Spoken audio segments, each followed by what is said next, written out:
Hey, what's up, guys? Watchful Stoic. Um, Back again with another ramble. I guess before I get started, like, subscribe, comment, share, do all those fun things. I want to talk today, or I guess I want to ramble today, about cleansing the inner vessel, if you will. Like, if we want to talk about it if we're talking about the religious context, it's called cleansing the inner vessel. I guess cleaning out the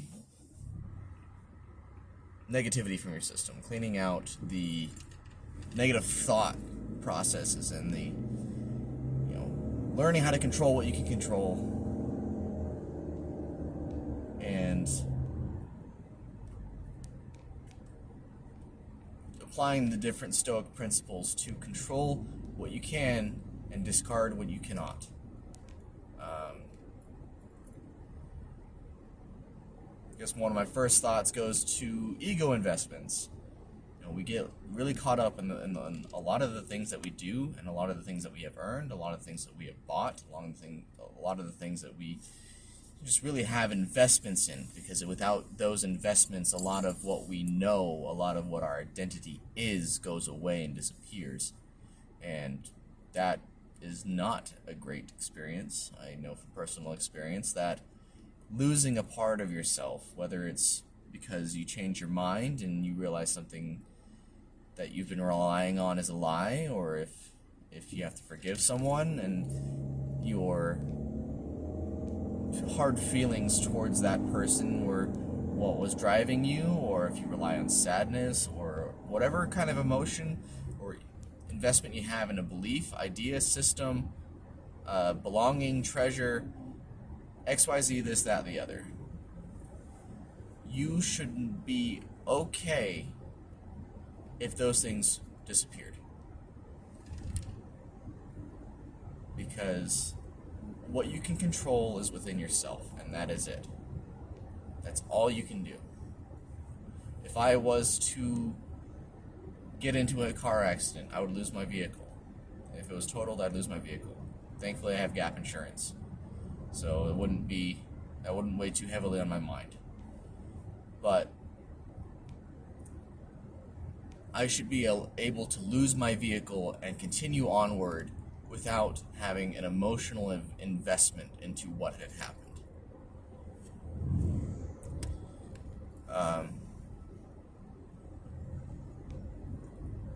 There's a lot of people that don't understand how to avoid ego investments, which is understandable, because you don't want to feel like you've wasted your time. But I guess if we're looking at the story of Zeno, there's the founder of Stoicism. He had all of his belongings in a ship on the Mediterranean, and a massive storm came, wiped his ship out. He survived, but he had lost everything. He lost all of his life's work.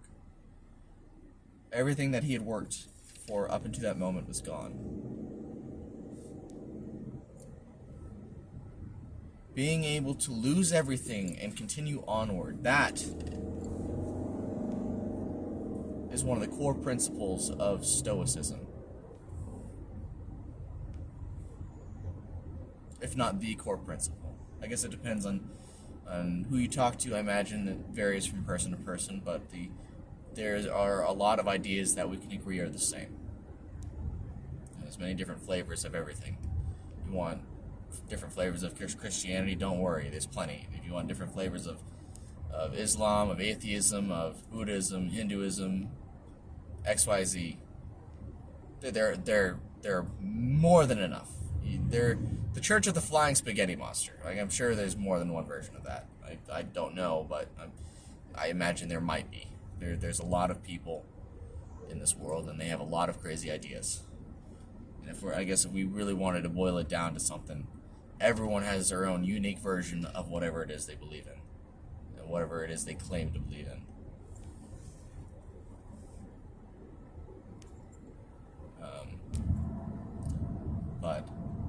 cleansing the inner vessel, understanding what you can control, and discarding the rest.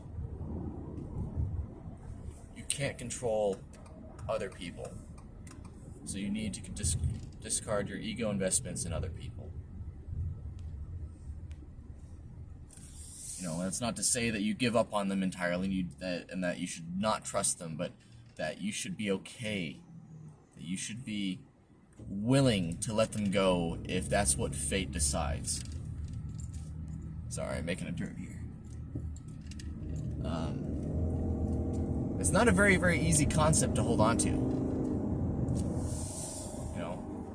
I think for me it's been a little bit, so it's been a lot easier for me because I've had nothing and I've been okay. I've had no one and I came out okay. All right. Well, I actually, I'll take that back.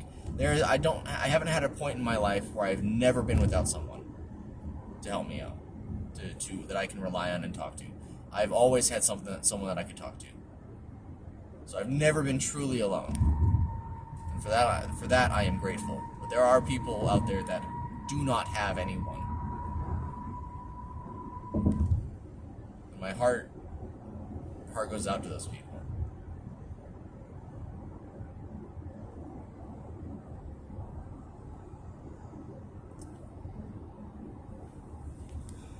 But isolation helps teach people to separate their ego investments from others. It's not necessarily a good trait to have unless you know how to control it. Because having good, meaningful, happy relationships with people is important. And ultimately, Stoicism is the hard life in pursuit of happiness.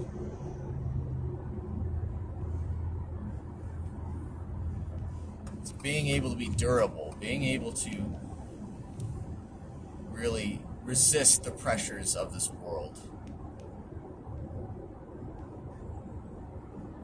And sometimes it's not even resisting it. Sometimes it can be running away from. It can be, stepping to the side, letting it pass by. Not everything that goes on is something that you need to worry yourself with. You don't need to be involved with everything. You don't need to have an opinion on everything. You don't need to have a horse in the game. You don't need to have a horse in the race, is the right phrase.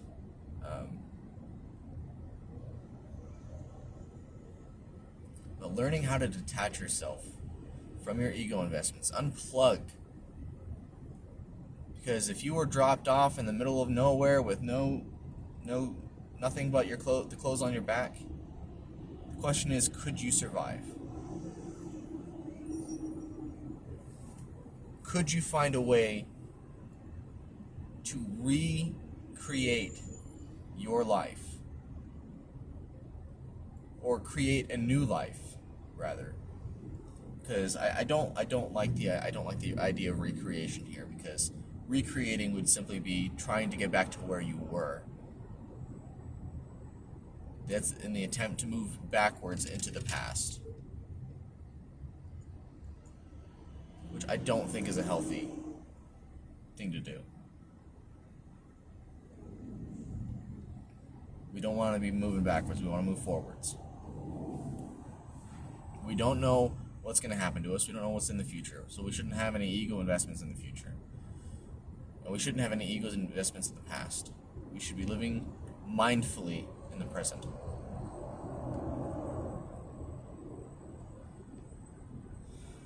So when it comes to cleansing the inner vessel, what does all of this information have to do with the price of tea in China?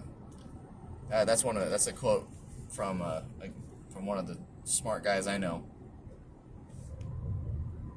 What does any of this have to do with the price of tea in China?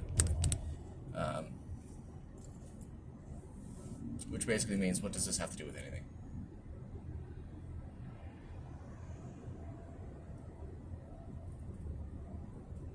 Allowing yourself to be free of those ego investments. Because each investment you have ties you down to that thing. and it acts as a weight. And sometimes you need to have a certain degree of ego investment. Like, I'm not gonna simply say that you shouldn't ever that you shouldn't be passionate about anything, because there's a lot of things you can and should be passionate about. But being able to let go of them,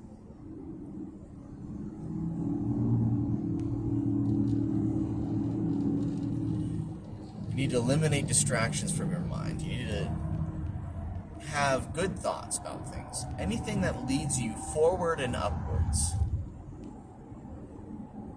to a brighter, happier state is what you should hold on to and retain.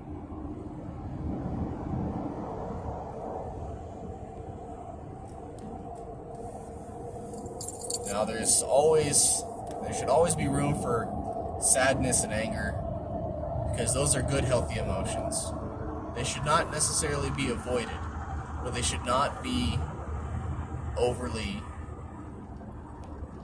encouraged and facilitated. Bad things happen in the world, and sometimes you need to feel like you want to. Sometimes you feel like you want to cry. The idea of Stoicism is separating the logic. This is taking the emotional state and understanding the emotional state and making the logical decision, making the right moral decision. It's being the virtuous person in every situation you can be. That's my take on it.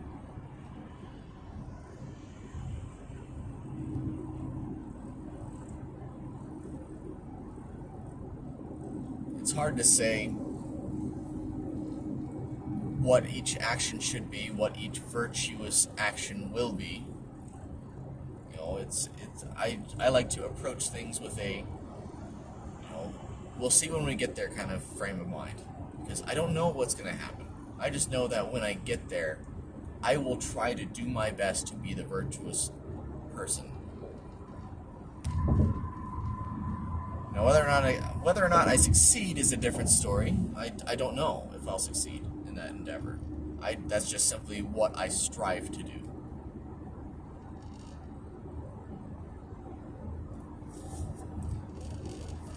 I talked about changing your mindset.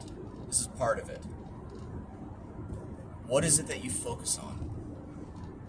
Because the things that you focus on in your life, those are some of the things you have ego investments in. Like I said, ego investments aren't necessarily bad. But do they run you, or do you run those investments?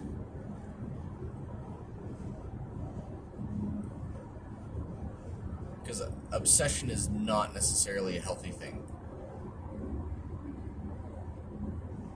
It can be a good thing. Obsession can lead to very good things. Obsession has led to very good things. That's why we have light bulbs. Thank you, Thomas Edison.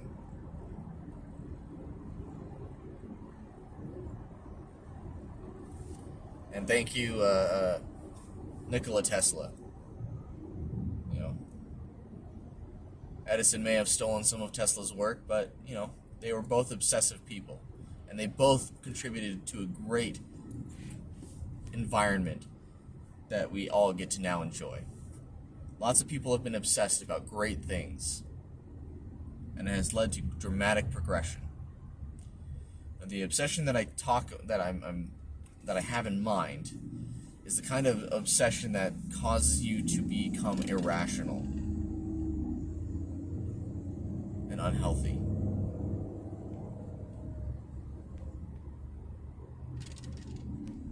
So, if you're working on something super groundbreaking and you're obsessed with it and you're struggling with your health a little bit, I can imagine understanding why that's occurring. But if you're obsessing over silly things, what other people would consider to be silly, over something that doesn't really provide long-term value to you or the people around you, you need to probably adjust your priorities.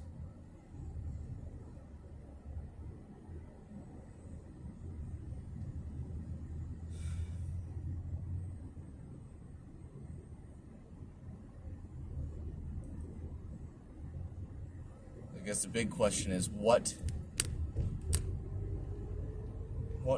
brings you down?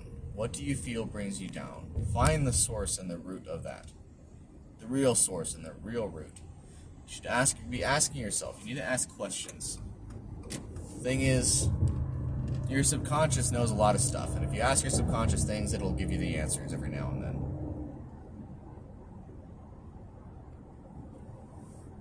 Subconscious has the master cheat sheet.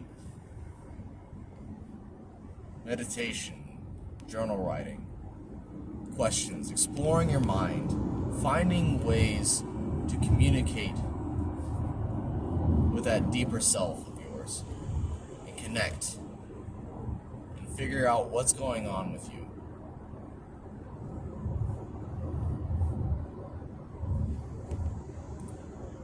No, I'm not perfect. Wouldn't ever say that I'm perfect at all. I'm constantly trying to fix myself on something.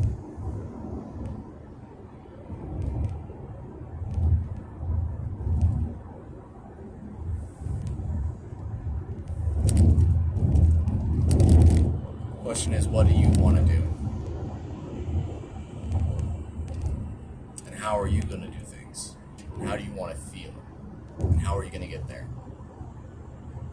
My phone's all shifted. Okay, well. Anyway, I'm gonna leave it there. Like, share, comment, subscribe. Okay. Love you all. Hope you have a wonderful day. Take care. Stay stoic.